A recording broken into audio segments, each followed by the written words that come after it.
Hey, everybody, and welcome to another episode of That Podcast. It's Released from the Vault.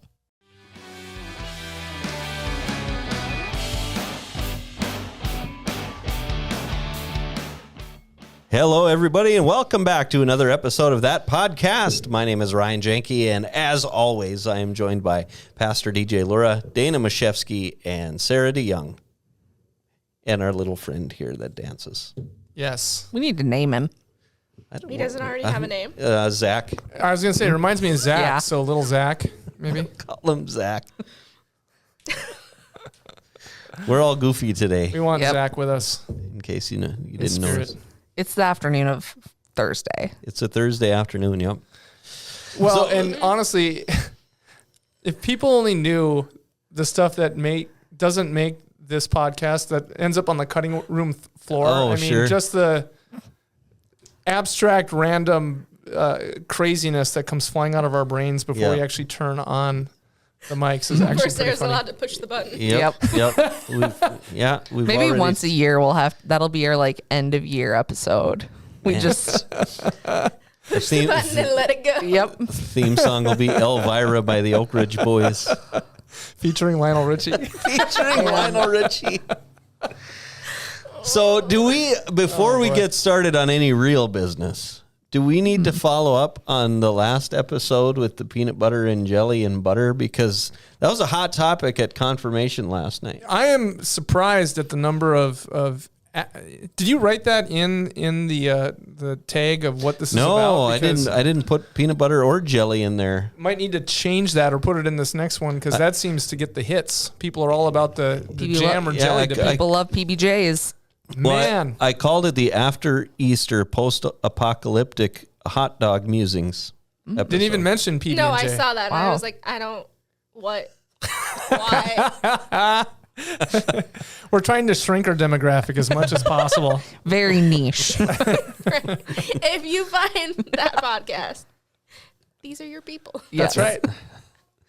Well, we had some conversations last night. There's people all over the board on this. Well, I did admit something yesterday that if you put jam and jelly in front of me, I could not tell you which one is which. Oh, you would. I don't know if I've ever had jam. And if I had jam, I thought it was jelly. Jam's the one with chunks in it. Yeah, that's the only way I know the difference. It's spreadable. Yeah. Like Wait, They're both spreadable. No, grape you jelly, cannot spread- strawberry jam. If you have a fresh piece of master bread, nice and soft, and you can, the stuff you can wad up into a dough ball, and you try to put jelly on that, you're going to tear it to shreds. But if you put jam on there, it'll spread nice. Well, and I think our definition of either of those are backwards. like when I think of jelly, I think of like Smuckers or like a name brand thing. that. But jam is homemade. After this episode, I think what we need to do is I'll go to the grocery store, get a jar of jam and a jar of jelly, and we'll record this and post it like So then We'll do we cover the also have labels. the discussion about like preserves. Is there a difference between What about marmalades? marmalades and jams and preserves and all of that? There's so many. It's a hard I also world eat none of these things. jarred fruit. Don't eat any of spreads. it. So I do not care. It sounds to me like canning is making a comeback. If we're hitting a nerve and people are really You interested know. in jams and jellies, it's because canning is becoming the thing again. Did you know during like height COVID 2020, there was actually a shortage A flour. of the like ball canning lids? You're kidding. Yeah. No, really. Yeah. people got really into canning. I do remember that. Yeah. It's like, Well, they all ended up in my pantry because we have like tons of jars that need to be filled with I something. wonder, is that a Midwestern thing? Like somebody I gives you think so. something homemade in a jar and you keep can't it? get rid of it, but you also don't see Oh, them again to give it Hey, back. that is a farm town thing, especially. Like my mom told me that when she was a kid, grandma and grandpa would out on the farm they'd put everything in a jar. Mm-hmm. And if it went bad, they'd dump out the stuff, clean the jars, and then reuse the jars. So like spring break, spring cleaning, there would be like a canning jar cleaning. And she said to this day, she's like, she did this like 50 years ago. She's like, I can still remember the smell because it was so noxious. That's how they did it. This is wretched, huh? Mm-hmm. That's funny. So you were just talking about fruits a second ago, Sarah. So I have a joke for you. Oh no. Oh. No. Yep. No. I have to. Says here. And Dana just melted. Says here, my girlfriend gets mad whenever I mess with her wine. So I added fruit and lemonade to it, and now she's sangria than ever. It's terrible. That's I need a wah, wah, wah. that's She's sangria than ever. Get it? Oh no, we got it. yep. Don't worry. Knock, knock. Who's there? Armageddon. Armageddon who? Armageddon, tired of these silly jokes. Hey-yo! That's a good one. Hey, is the noise from outside the door coming through the microphones? Do we have to explain that? We So- probably have to now anyway. I mean, I can't tell if I hear it through the mics or if I just am hearing it through. If you just heard roaring applause, it did not come from my high-tech little red sound maker. There's like, 182 Wow. yeah, There's that many? fifth graders roaming the building right now. just Why I'm randomly. in here, just so you know. The sole reason I'm in this Dana was room. by the door and a wave of fifth graders came like a tsunami. I was trapped. For Dana, this was the lesser of two evils. Hey, Dana, you want a podcast today? No. Oh, wait, kids. In she comes. Yep. There's actually a really cool event going on. I cannot remember what it is called, but it's The put Real on- World. The Real World, yeah, by the NDSU extension service, one of the extension services, and they have 182 fifth graders that they are teaching how to. It's like money management, right? Well, yeah, and I like to think that they were just cheering because someone balanced their checkbook. Yeah, because I like to do that too. It when I matched balance the mine. bank statement. Where is that penny? Terrible. Does anybody actually balance their checkbook anymore? My I- mom still does. I don't even know if I could. Like, Maybe you need to be in this group. Does anyone still use a checkbook? I still write checks every now and again. Mm-hmm. Keep Not one often. for emergencies. Not often. I, again, don't even know if I could tell you where mine Really? Because I used to only have it, like, the only check I would write would be for rent. And now I don't have sure. to do that. So now I am 92% positive I know where it is. Well, I mean, like with things like Venmo. Okay, time out. Do you use Venmo? I have used Venmo. Do I use Venmo? No, I do not. I don't. Do you? Regularly. Really? Dana? Of course. I think this is a Gen X thing. You I know, think so too. We are very. However, I am more of a PayPal person. same thing. Owned by the same company. They are. I will tell you Okay. that if I could get I do. I have an Apple Watch and I probably could use it this way, but I had so much fun at Disney with the Disney bracelet. Oh, yeah. Like all my cares were gone. I was Yep. like for You a were week. just like, Yep. I have all the money in the world. Just scan and Don't off I worry about go. it. Yep.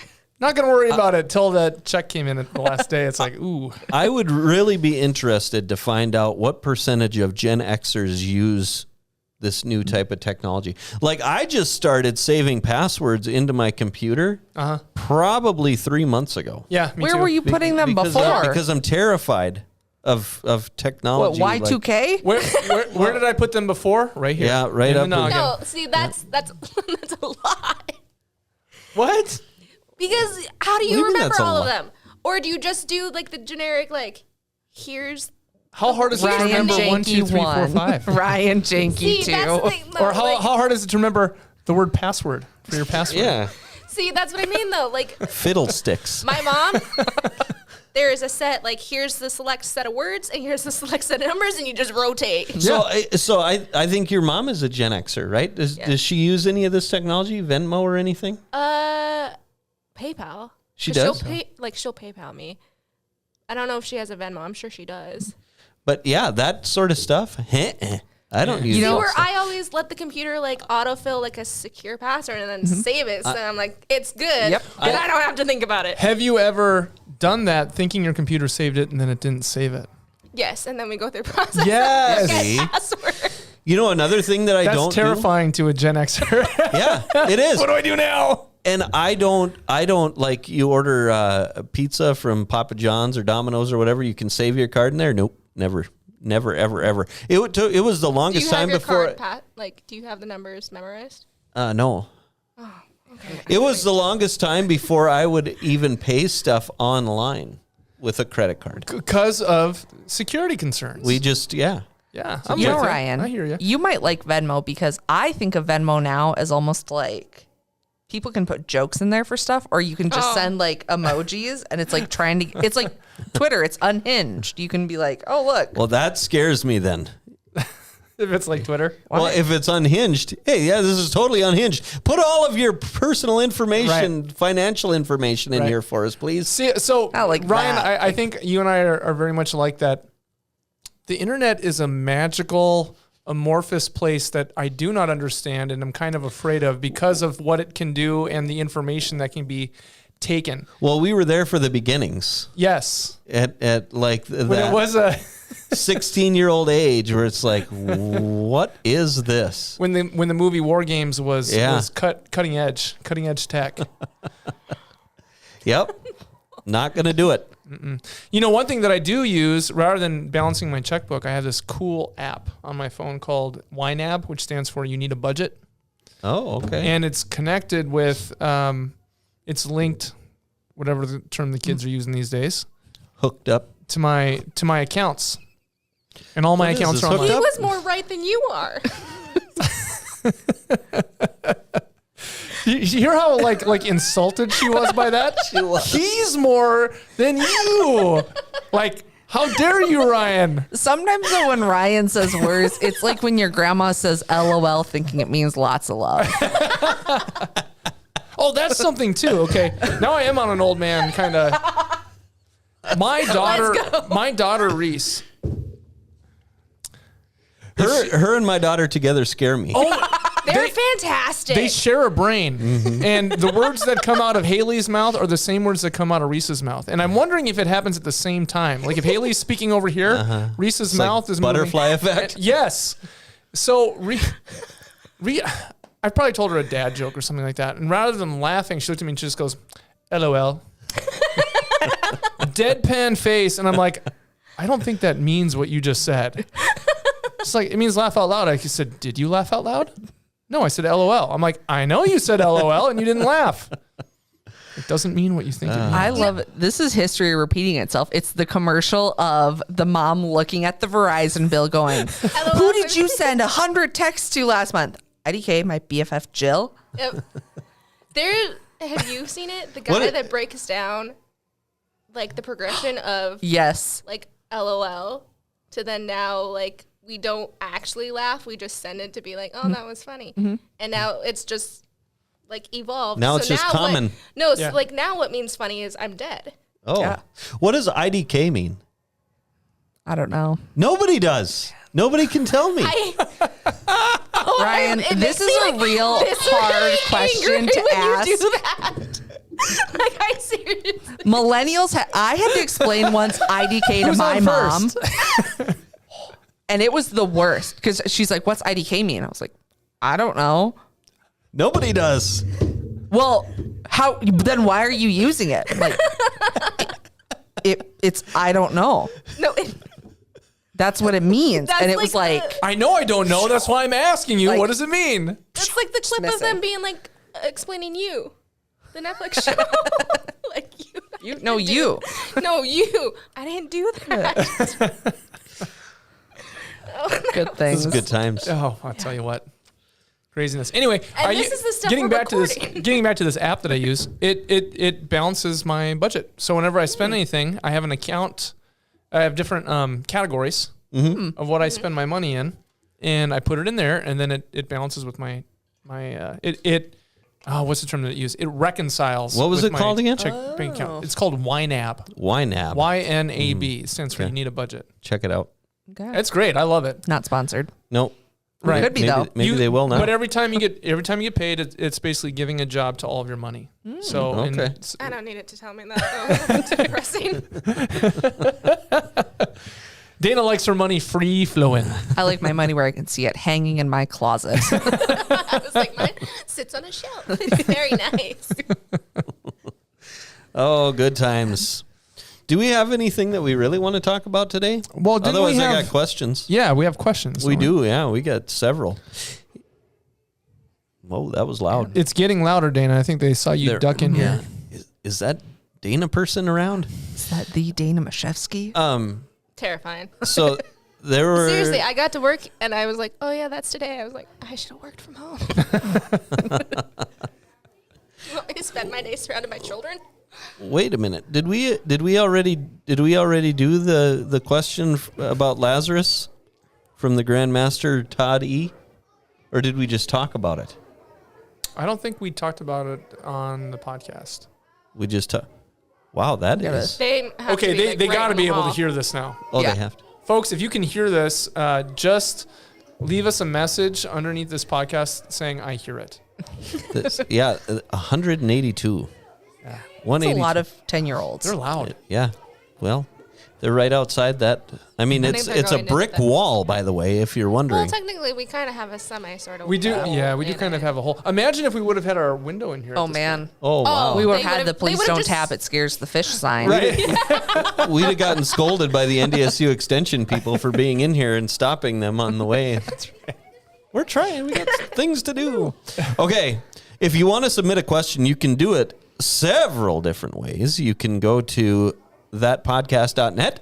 You can go to atonementfargo.org. You can go to our Facebook page on Facebook. Or On you, Facebook. Yep, on the Facebook, that podcast, Atonement Fargo. Or you can go to YouTube and you can leave us a message right in the comments section for this video. That was a weird echo effect. Like and subscribe. Like and subscribe. Yeah, like and bell subscribe. notification. And tell you know what? We should get all 182 out there to like and subscribe. I'm sure they're carrying around a smart device. Blink 182. Yep. Oh, Great band, great band. Did they pass? they must So, have. deafening silence now. It's like a wave. There's A wave just- of people just came through here. There's probably like a straggler now that'll come by in 10 seconds. It just Me. screams at the top of the lungs. All right, here we go. We've got two questions. The first one comes from Elijah. Yeah, see, I Was that told the you. straggler? Yep, just feet pounding.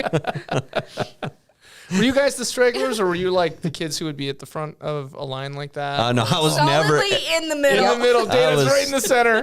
I was never ever at the front of the line. I can tell you that. You were the straggler in the back. Probably. Yeah, probably. I got to go to the bathroom. Elijah S asks, when did God create angels?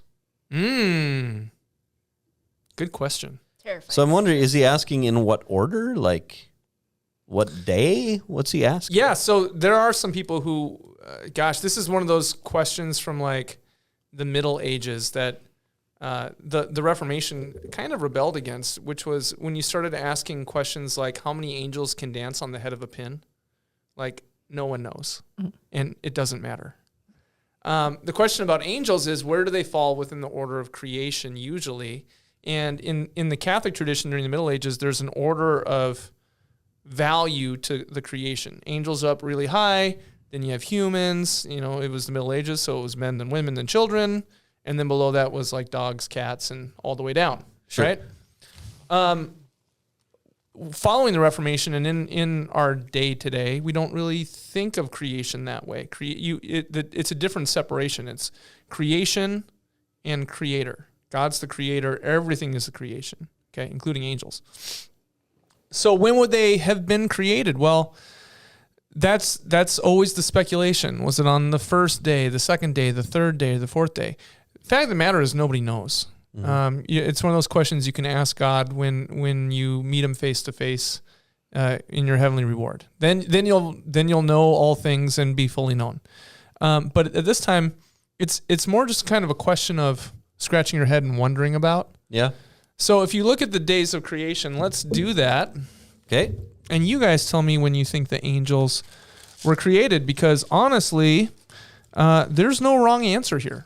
This is one of those things in church where you can say an answer other than Jesus and you could be correct. You're definitely not wrong. My Bible is interesting because it starts with the small catechism, and that's Oh, it doesn't start with Genesis? no.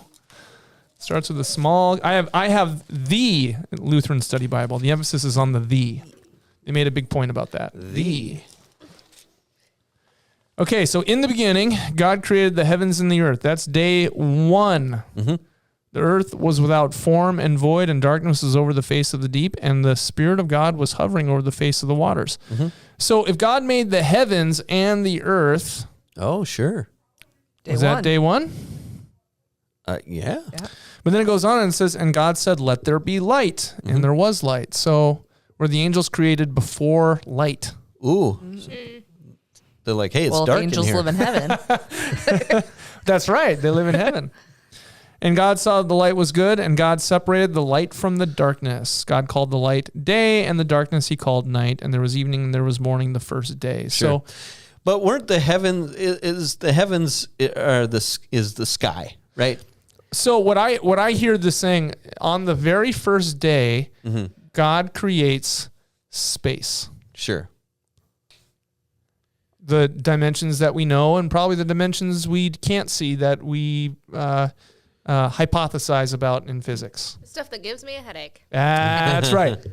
Because later, String theory. Later on in the New Testament, I'll try to figure it out here, but they talk about somebody talks about a friend of theirs making it to the third heaven or something like that. Right. Yeah. Paul talks about that. And, depending on your faith tradition, there's several different understandings of heaven. The most common in modern Christianity is that there's just one heaven and one earth. If you're Catholic, there's heaven, there's purgatory, there's limbo, there's, I was speaking to one colleague of mine. We're going to go do family camp. I'll just drop his name. Steve King from Sola Publishing is going to be teaching about death and resurrection at family camp this summer, Mount Carmel, Alexandria, Minnesota. If you want to come, you can come and join us. I'm going to be there as the preacher that week, and he's going to be teaching on this stuff. And he has this whole cosmology from the Bible of what the afterlife looks like the different places that you can go. And there's more than you would expect if you're going off of just what Scripture says. It's really interesting, I think. But yeah. He's like, yeah, I'm going to make someone's piety is going to get crushed. Like, it's probably going to be mine, Steve. That's funny. So, so I guess what I'm saying is, first God makes the heavens and the earth. That's space, right? Yep. When he makes light, you can make the argument that God has now made time. Okay. Because, light is a measure of distance in space, light years, but light itself is a measurement of time. Okay. We measure time based on the movement of light as we perceive it. Okay. This is one of those statements where it feels like you're wrong. It feels like I'm wrong, but I'm right. It makes sense, but also it shouldn't make sense. Right, exactly. That feels wrong, but I know you're right. When you look at space, outer space, with a telescope, what are you looking at? Millions of years ago. Yeah. See, Yep. again, no, you're right. So- Don't like it. Boom. Yeah. Mic drop. Anyway, so were the angels created before time? Maybe. Who knows? Maybe if you read on, I don't want to jump ahead of you. I don't know what You go ahead. What- You push forward, Ryan. what plan you had here, but if you move along to verse 14, then it talks about the lights in the expanse. So that would be the stars there then. Yep. And it talks about separating from the expanse of the heavens, and let them be lights in the expanse of the heavens. Yeah. So it's my understanding, and correct me if I'm wrong, that Sure. right now we are in heaven, according to this. Because isn't there from the ground to the sky, and then from the top of the sky to outer space would be another heaven, right? Right. That's part of the issue with the Old Testament, is that when it speaks of heaven, it's speaking about, sometimes it's speaking about the sky, sometimes it's speaking about the universe, and then sometimes it's speaking about God's heavenly throne. Sure. That's the third heaven then. Yeah, and so you think of them going up and down. Like there can be as many as, I think, 7. On how you count them, if you think that, well, here's the thing. We're reading, remember I talked about this last week. Brain busting. We're reading into the Bible Greek philosophy. Oh, yeah. Oh. Yep. The higher you go, the more holy it becomes, the more perfect it becomes. That's from Platonism. Right. Right? The Hebrew mind didn't think that way. So it does kind of like that imagery does come out in the Old Testament that heaven is up, that God's throne is up. Yeah. But what you're talking about with three heavens and so on, and all these different layers going up and up and up and up. That's from Greek philosophy more than what the Bible says. So when the Old Testament uses the term heaven, it can be in one of those three things, but it doesn't necessarily mean moving up in a different direction. It's just using it in a metaphorical sense when talking about the sky or where the stars are hung. It's usually some type of metaphor for God's awesomeness beyond anything that we can comprehend. But the location of God is in a place that's not necessarily up, but a place that is beyond. Sure. Beyond what we see, what we know, what we can experience. Mm-hmm. In some of the writings, the apocalypse it's almost like it's peeling back a curtain, like the Wizard of Oz. Mm-hmm. What is unseen is suddenly seen. So where is God's heavenly throne room? It's unseen. It's what's that? Stranger Things. It's the upside down place. It's a different dimension. The upside down. Anyway, so what I just find interesting is that in Genesis 1:1, that's where time and space is created, followed by time, and that's the first day. Okay. And then what's coming next is everything's being filled in. So the expanse that you're talking about is like what goes inside of space and time. Okay. Like what we see, like the stars and the moon and the sun. But even prior to that, and that's why you can't take Genesis 1 literally, because you don't get to a 24-hour day until like day 4. Right. Or whatever it is. Yeah. Once the moon is placed and the sun is placed. Prior to that, you have day and night, and you can make the leap to say, well, God was still functioning under a 24-hour day. Yeah, but it doesn't say that. So it's speculation. You can think it and be fine with it, or you can reject it and be fine with it. As long as you understand that God is the one who's done the creating. Right. And it's like this question too. When were angels created? It doesn't spell it out as clearly as mud as we would like it in the Bible. Yeah. So, could be day 1. Could be day 2. Don't know. Could be day 3. Don't know. Just know that they show up, and when they show up, they're speaking God's word. And they're scary. And especially in the Old Testament. What's that? Terrifying creatures. In the Old Testament, they're terrifying. Yep. Cool. They're not the cute little precious moments ones that you see at the Hallmark store. They're not the like 3rd and 4th graders with the wings and the halo singing Gloria and eggshell. Exactly. You would be screaming your head off, and your eyes would bleed if you saw an angel face to face. See, they're terrifying. Until they say, "Do not be afraid," and then you're slightly less afraid. But now you're listening. So. You know what that reminded me of? Have you seen the Batman? No. That song. What's that song? Something Maria. Ave Maria. Yeah. Oh, they just destroyed that song. The whole movie long. Let's see how we can destroy this. You saying 3rd and 4th graders destroyed Gloria and Eggshells? Well, no, but the Batman destroyed that song. Okay. I'm sorry. Ruined it for you forever. Well, it's just terrible. Yeah, I hope I'm not offending anyone. I hope I do. The new Batman. Offend anybody who thought that was a good movie. Wait, the new one with Rob Pat? Yeah. I need to see it. So he's kind of like, he reminds me a little bit of Ben Affleck. Ben Affleck was not a good Batman for me because every time he came on screen, I'm like, hey, that's Ben Affleck. Yeah.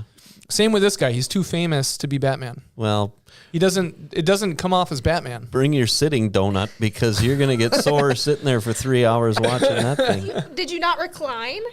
Did you not bring a blankie? No, I didn't bring a blankie. No, I did not. No. It's your own fault then. I brought money that I had to part with to watch that. So have you two guys seen it? I have not. Okay.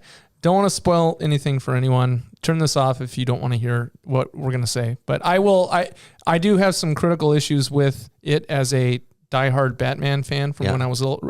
I was a kid who would dress up as Batman. Like I loved Batman. Did you talk like this when you were Batman? I'm Batman. Yeah. Mm-hmm. But I had an older. And I'm also Bruce Wayne. That's right. But when I. So I have an older brother. So the way that works is he always got to be Batman, and I always had to be Robin. And usually it was the I love the that classic movie. Batman, the Adam West. Oh, sure. Yeah. Pow. 100% West. Bop. Yeah. Anyway, this Batman, right from the get-go, he doesn't look imposing. No. But did they explain to you how he became Batman for the 57th time? No, they skipped Thank over you. that. No. Yeah, they went over that. They did sort of kind of touch on it with that kid that he found in with no spoilers here, but the kid that he found in the room At the place. that one time. Okay, but like in the that dark. is my biggest complaint about Was it Batman ever daytime in that movie? I'm No. trying to remember. No. No, I don't think No. it was. Even I know that. Do you see bats out during the day?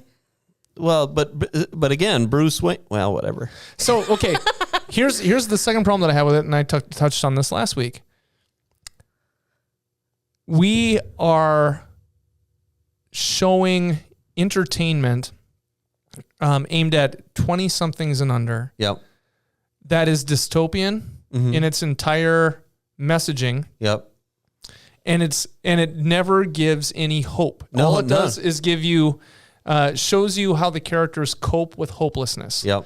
And that is paramount in this Batman movie. That's why the Marvel movies are so great. They actually cover the old story that everyone really does want to hear Yep. of good defeating evil. Yep. If we live in a world where there is no God, there is no truth, then everything really is a dystopian gray area. Yep. And entertainment reflects that. Art always reflects where we're at. Right. And so a movie about a superhero that doesn't have him defeating evil, but coping with hopelessness is not a movie that you're gonna leave like, wow, that was really great. In Batman's case, Batman is able to cope with the hopelessness because he has special skills. Mm-hmm. That's it. Yeah. In fact, the hopelessness never goes away. Right. And the thing about it is that movie could have been a really good like mystery story because there really hasn't been a Batman story where he like solves crime in a real complex way. Right. And he's supposed to be the world's greatest detective, right? Right. Yep. So one, he's not imposing. Two, it's completely dystopian. Yep. And there's no hope in there. And that's the key with Batman is that he doesn't kill anybody. He won't Right. kill. He won't cross that line. He doesn't use guns. He uses fear, but he's also a symbol of hope. Yep. And that didn't come out at all. Right. But they did have the obligatory car chase scene that was just like, hey guys, we need a car chase scene. Well, You have to showcase the Batmobile. Yeah, but this Batmobile's weak. It Like was. the last Batmobile was a tank. Yeah. Yeah, I But don't know. see, that's their problem is that they going into this movie because everybody hated Batman versus Superman. That they were like, we're still competing Yeah. with the Dark Knight series, even though we've made a Batman movie since. Yeah. I mean, Ben Affleck versus Superman was a horrible movie. Because they have to tell you how he became Batman. You also Even have to though we already remember knew. Robert Pattinson already had 5 movies of driving really nice cars really fast. It's true. The Twilight Saga. So There were 5 of those? Yeah, because they split. There's 4 books. Harry and they Potter split ruined them. it for everybody, and And they now split every the- last movie has to be 2 parts. Yeah, Wow. yeah. Except for what's the one that they never made? The second half too. Oh my goodness! I can't think of what they It are. was right after the Hunger Games. What was Yep. cool after the Hunger Games? It had Shailene Woodley in it, and Divergent. Yeah. Whatever that third one was, they never made the second half of that Nope. one. Well, it's like They the just end. gave up. Like the end of Elf. Yeah, pretty. All right, let's move on. Well, okay, and here's my last point with the Batman movie that bothered me, and it happened in the first couple of minutes. Batman does not walk into crime scenes with the cops. It's like here's all these cops, and then here comes Batman with all the light. You can completely tell he's wearing a completely black suit. Yeah. And you look at him closely, and you're like, let me just cover up your eyes a little bit. Hey, you're Bruce Wayne. Yeah. Yeah. Like it's so obvious, and he's in, and they're taking pictures around it, and I'm like, Batman wouldn't be there doing that. Right. And the other thing, maybe he needed insurance, so he had to go corporate. Commissioner Gordon brought him. I'm like, Commissioner Gordon wouldn't have brought him to the crime scene when the other cops are there, because Batman's supposed to be this myth and this, this urban legend, and the cops know about it, but the cops don't really, hang out with Batman. Yep. Yeah, and the other thing was, DC should hire me. I'll actually fix all their problems. Oh, give Marvel a run for their money. Look at this piece of paper. I can tell that it was left here on the 4th of July of 2019. Just by looking at it, I know that Mark Soljum laid it here. I can, you know what I mean? Like, how do you know? Right. There's no evidence that. Well, whatever. Because I'm Batman. So they did not do a great job at the suspension of disbelief. Of like, you're just gonna believe it because we tell you to. Exactly. Exactly. Perfect. Yes. Exactly. There was no suspension of disbelief. Yeah.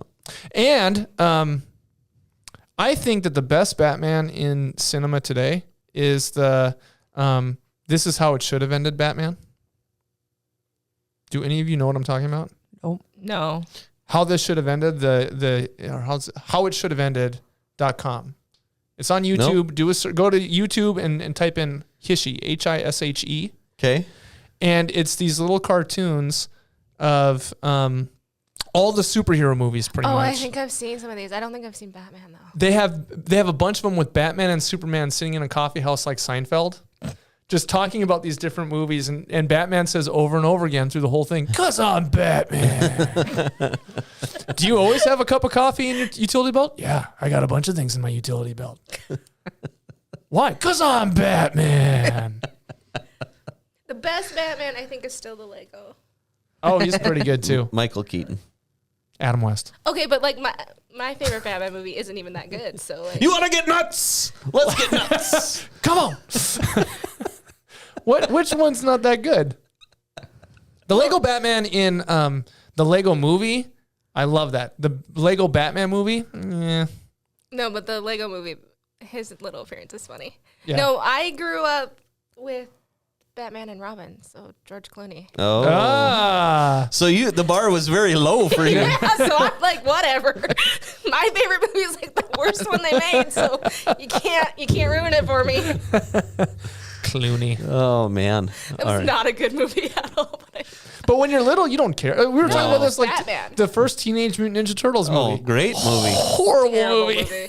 TURTLE power. Oh, it was everything at that time. 12 years old. Yeah, it was everywhere. Those movies that came Turtle like power. Oh, I remember like when Ghostbusters came out, and it was just like, this is the greatest movie ever made. Mm-hmm. Now I have an unpopular opinion of it that we don't need to go into, but it was like every movie then was just like, wow, This is the greatest movie ever made. how did they do that? It's like when you went from Tecmo Bowl to Super Tecmo Bowl, and you're like, they could never ever make. Like, this is as real as it could ever get. Exactly. And then when Madden came, yeah. Oh, how did they do this? Sorcery. Heart attacks everywhere. How is this possible? Yeah. And now That's look how at I it. still feel. Yeah. Yeah. I actually watched a video about. How can you be better than Tecmo Bowl? Like, Bo Jackson goes 90 miles an hour. You needed either the Raiders Yeah. or the Giants. Because if you had LT on your team, nobody was going anywhere against you. We've totally lost Sarah and Dana. They're like, Yep. what are they Yeah, doing? they're lost. I don't even know what you're saying. Like what? Tecmo Bowl. I watched. Now you know how we feel, Dana. Yeah, with your Venmo. TikToks. Sorcery. Black magic. I watched a documentary. I don't know if it was on the Hulu or the HBO Max. I didn't watch the whole thing. And the name will come to me eventually here. I love that you put the definite article in front of all these things. Okay, but can I tell you that I have this weird like thing where I mimic people and I've done it and I'm like, why? Like on the net. I was talking to my mother of all people. YouTube. And I was like, it's on I was the on the Netflix. And I was YouTubes. like, oh, please shoot me. Like, why? No. Yes. Oh, I love it. I think done, that Ryan. every time Well I say done. batteries. batteries. Or, like, And I the hate myself Facebooks. a little bit more. Just because like my job deals with Facebook, I'm like, oh, I have to do the Facebooks. The Facebooks. The YouTubes. Great, fantastic. It's called A Glitch in the Matrix. That's what it's called. And I did not finish it because it was way out there, and the I think people. that's on Hulu. Is it on Hulu? I think. Okay, so they've got this guy who evidently, and again, I didn't watch the whole thing, so maybe they reveal his identity later. But I think this is a topic that we should talk about. Okay. This guy is sitting there. Guess we're going to talk about it then. It's like, why? You have the mic, Ryan. Make it happen. The guy is sitting there, and he has an avatar for a head. An avatar for a head. Well, yeah, like that. Like they The Avatar? Or? Wait, well, or is it like like, the is it like blue-headed guy? marshmallow? they superimposed like. Dead Mouse. Yeah. Yeah, one of those. Well, they superimposed an animal drawing over the top, like a graphic. I don't know what. I don't Okay. know this mumbo jumbo, but anyway, they're talking about how right now we are living in the Matrix, Yes. and they talk about how, you started with like Pong. And then you moved to Atari or whatever was after Pong, and then after that you had Nintendo and Sega Genesis, and the graphics kept getting better and better and better, like what we're talking Ooh, about does here. this deal with the Uncanny Valley? I only made it like 15 minutes in, Keep going. and so they talked about how the graphics have just gotten better and better and better and better, and eventually you're not going to know the difference between a real human That is true. and a created An avatar. human. That's- The Uncanny Valley. That So is. that's a thing of like it'll be there's Yeah. a spot where it looks so good it freaks people out. But they said that we're in it now. Like we're already there. Okay, so they're just Platonists.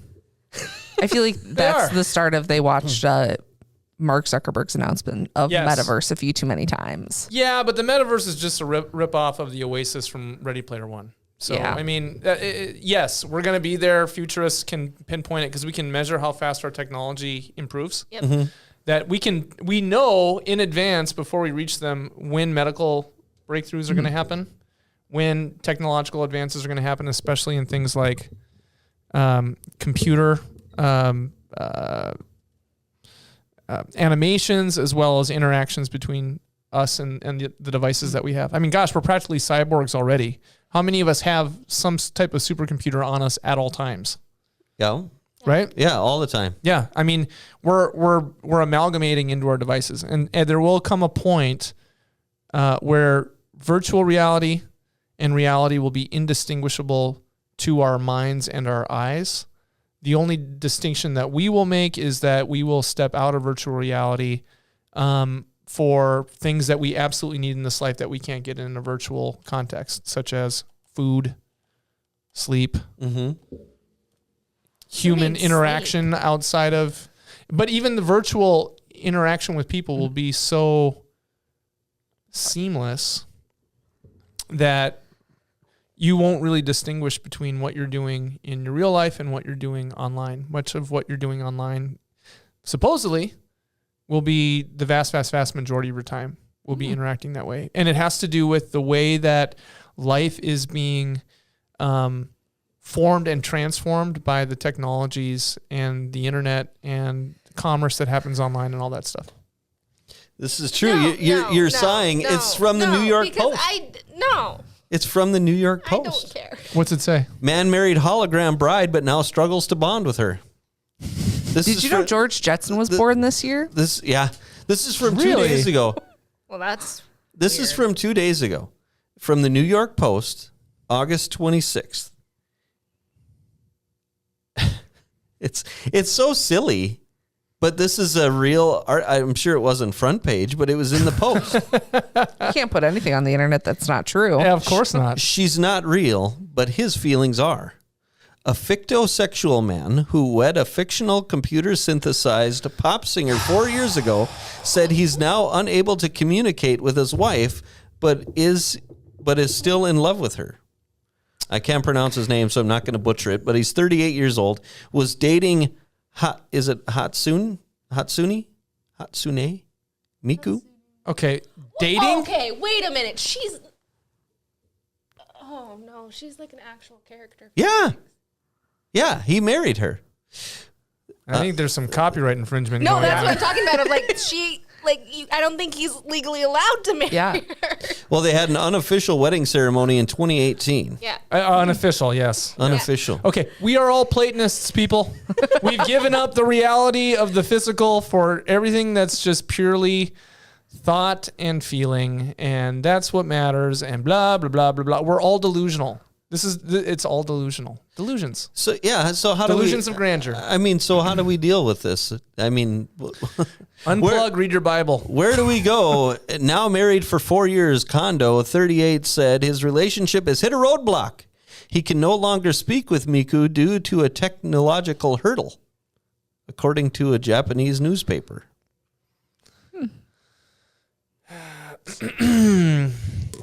So on TikTok, I saw a bunch of puppies. Yeah. You know what, though? You're going to find people that are always on the fringe of society in any way, shape, or form. Like, technology by itself is not bad, but how you use it, it can be bad. Right. Or it can be good. We are, as a culture, primarily in the United States, but more so, I think, becoming more and more about identity being wrapped up in our thoughts and feelings than the realities that are around us. Sure. That's point blank evident of that. He has an emotional and an intellectual connection with a machine or an idea. Yeah. So much so that he's labeling it as love for that idea. Well, that's everything about that is ephemeral. It's not real. There's no right. If one of us has a loved one who is in this situation, how do we deal with it? I guess that's the question I'm getting at. That's a tough one. How would you deal with that?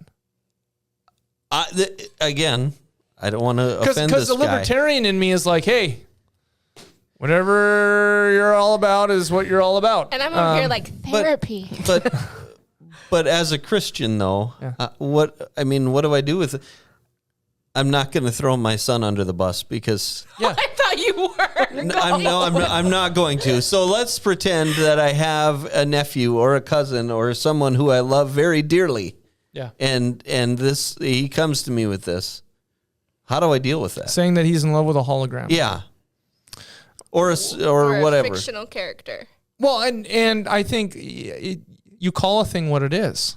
And it's okay to call something, regardless of what anyone says, like, how would you know? We live in the Matrix. If I punch you in the face, does it hurt? Yeah. Like, there's a point where reality I would assume so. You've never punched me in the face. There's a point where reality just kind of kicks you in the pants, okay?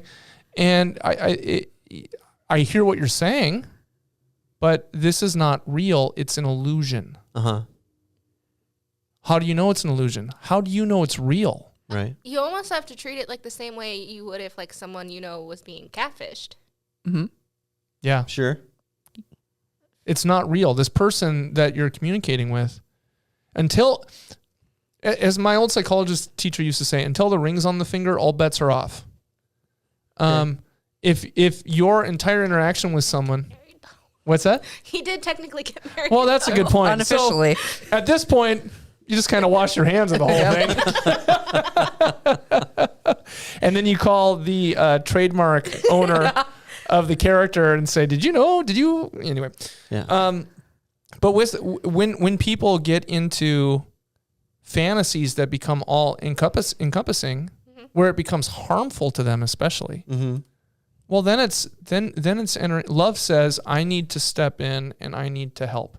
And sometimes helping is saying, this idea that you have has become a delusion. It's not real. It's fantasy, and you're losing yourself in it.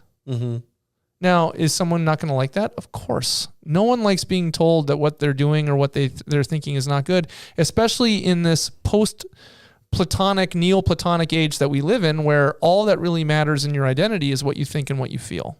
Reality is irrelevant. Reality is actually bad because reality is basically thought of as dystopian because we've taken God out of the story. Mm-hmm. And I think that's where the Christian needs to go. Is we don't judge, we don't put people down. You feel bad for people when they're hurting or when they're in a situation that's that we don't want them to be in. Yeah. Because they're going to get hurt, and you don't want people to get hurt. Yeah. So it's entering in that way, and it's pointing to Jesus. It's pointing to God. It has to be. Mm-hmm. That here is where you're going to find peace. This is where you're going to find an authority that you can trust. Yeah. Because why this relationship rather than a relationship with someone else? We've made it so easy to turn in on ourselves and to create even relationships that are fantasy online. It's how the tool can be used badly. Mm-hmm. Rather than meaningful relationships that is an interaction more than just your eyes and your brain, but all of your senses. Are you following what I'm just thinking like chatting with someone online, right? Yeah. My eyes are interacting. My mind is interacting. But that's about it. Mm-hmm. Whereas having a relationship with someone takes work, Mm-hmm. but it's a full experience. It's not just a little bit. Yeah. I don't know. It's just it's a weird thing to me. And How I did you was find this article? It was on the New York Post. You were just on the New York Post. I was not on Look, it came on my Google News. The Googles. The googly. I still haven't converted to calling it the Google, so I'm at least Do you call it the Google machine? not to. That's where I first saw it. It popped up on my Google News. Gotcha. But then I thought, okay, you've got a friend or a nephew or a cousin or whoever that comes to you with this, and I was sitting there going, what would I even say? That's why I asked the question. You just smile, Ryan. You just smile, and that's all you do. I know how you do these things. You'd make some kind of funny little dad joke. Well, they're a cute In couple. passing. But it's not just that. I mean, I read an article yesterday, and it wasn't on the New York Post. I just read the title in passing of some teacher was teaching second graders about subcultures in America, including furries. And I didn't know anything about furries. So I had to click on it to find out what in the world is furries. And it's people who are identifying as animals. Yeah. Didn't we? I think we touched on this, but I had to see it to believe it with my own eyes. Yeah. Well, what is that? That is a fantasy that can bring comfort. I mean, do you know what fantasies really are? In especially a dystopian time? Yeah, it's a distraction from hopelessness. And if you think that the world is hopeless, which everyone who does not have God in their life will consider the world hopeless. Sure. Anyone who thinks that the world is happy-go-lucky is deluding themselves because life is hard, life is tough, the world is a hard place, even for our first-person problems in the United States. But without God, it's hopeless. It really is. There is nothing. Nothing has any meaning. And so people try to find meaning and create meaning for themselves through their thoughts and through their feelings. It's defining identity based on whatever you can grab onto that distracts you and gives you a sense of purpose and value. Thus, a holographic life. I just think there's some deeper things in there. A fear of intimacy with a person. Right. So Yeah. Kind of like Sunday school. Answer's always Jesus. there you go. Well said, Sarah. I stole that from Ryan. Wow. See? Now you're getting into stuff that's like there's going to be papers written about this and studied about. This is the next thing, the next reality of humanity. That's crazy. Crazy talk. I saw that somewhere. I heard it. Did we ever answer Elijah's question? Oh no. Where did angels come from? We were keeping them in suspense. Or no, I think we did. when did God create angels? That was the question. When he needed there to be angels. Okay, that was easy. You also We'll go got with a that. whole Whole other topic thrown in there too. The Warren. You know what? If you, I won't name it before time and before space. God created angels, which means that God created angels in the moment when God exercised God's power. Sure. That's what I'm going to go with. All right. I'll go with that. And if you disagree with me, you're probably right too. When he needed to put the fear of God into people. That's right. Good times. When God needed to speak to humans without making their heads explode, he created angels. You know what this is an example of? What happens when we come into this room with absolutely no idea what we're going to talk about? Yeah, This is why I always ask before I sit down. You had no idea, did you? we're just whittling away at that niche market. We got to get to the very, person. very last corner of that weird cave. Well, yeah, I don't even know what I'm going to name this one. Has an end. Wasn't there another question too? There is another question, but I don't know if we have time for it. We don't. We'll save it for next week. Yeah, we'll save it. So that one, the question next week is from the Grandmaster Todd E., the Todd of God. Nice. So, yeah. Those are always the best ones. Yeah. All right. I wonder what random topic Except- you're going to throw in there while you're answering that. Except for Elijah's questions, those are always the best ones. Yeah, those are. And Dr. S's questions, those are always the best ones. Yep. And Enoch's questions, those We are had a always lot the of good best ones. question askers. Yes, Yeah, we we do. do. Yep, they're all the best. They're the best. We have the best. All right. That's it then, I guess. Wow, my head hurts. I don't know Your if this one was. Thank you for another perplexing episode of. That podcast. Another what was that episode? Okay, somebody needs to say a prayer for this. For the show. Yep. I'll pray. Okay. Heavenly Father, even when we are goofy and just, I don't know if it's sleep deprived or what, but you are always good. And I hope that our goofiness is something that makes you smile. And as we try not to take ourselves too seriously, but Lord, we try to be filled up and be grounded in the hope that we receive in your Son. And so, Lord, if anyone is listening to this message today and just think, boy, this is some really weird stuff, may the gospel hit true to them that people are weird, we can be weird, but you are good, and you are good through your Son. And in Jesus Christ, you bring hope where there is hopelessness, that where there is loss, where there is despair, Christ has already conquered, and there is a heavenly reward that begins now through faith in him and continues into eternity, and that's a lot to be hopeful for. So may those who have heard this day be blessed as we go from our time together until we meet again. In Jesus' name, amen. Amen. Amen. All right. Thank you for joining us. You can find all of our past episodes and all sorts of other things on YouTube by searching Atonement Fargo. Would you say that this episode was higher on tomfoolery or shenanigans? I don't know. We'll talk to the we'll talk to the Grandmaster next week and see what he thinks. There we go. He'll shoot us straight. So I tell you what, you can find live and past church services. You can see just the message. You can see the entire service live at 9 a.m. and 10:30 a.m. every Sunday, or you can find it anytime by going to YouTube and searching Atonement Fargo. You can find us live on atonement.live or atonementfargo.org. So for Pastor DJ Laura, Sarah D. Young, and Dana Mashevsky, I'm Ryan Janke. Thank you for joining us, and we'll see you next time for another riveting episode of She Muted Me. Riveting episode of that podcast. You got to wake up early in the day to get me, Sarah.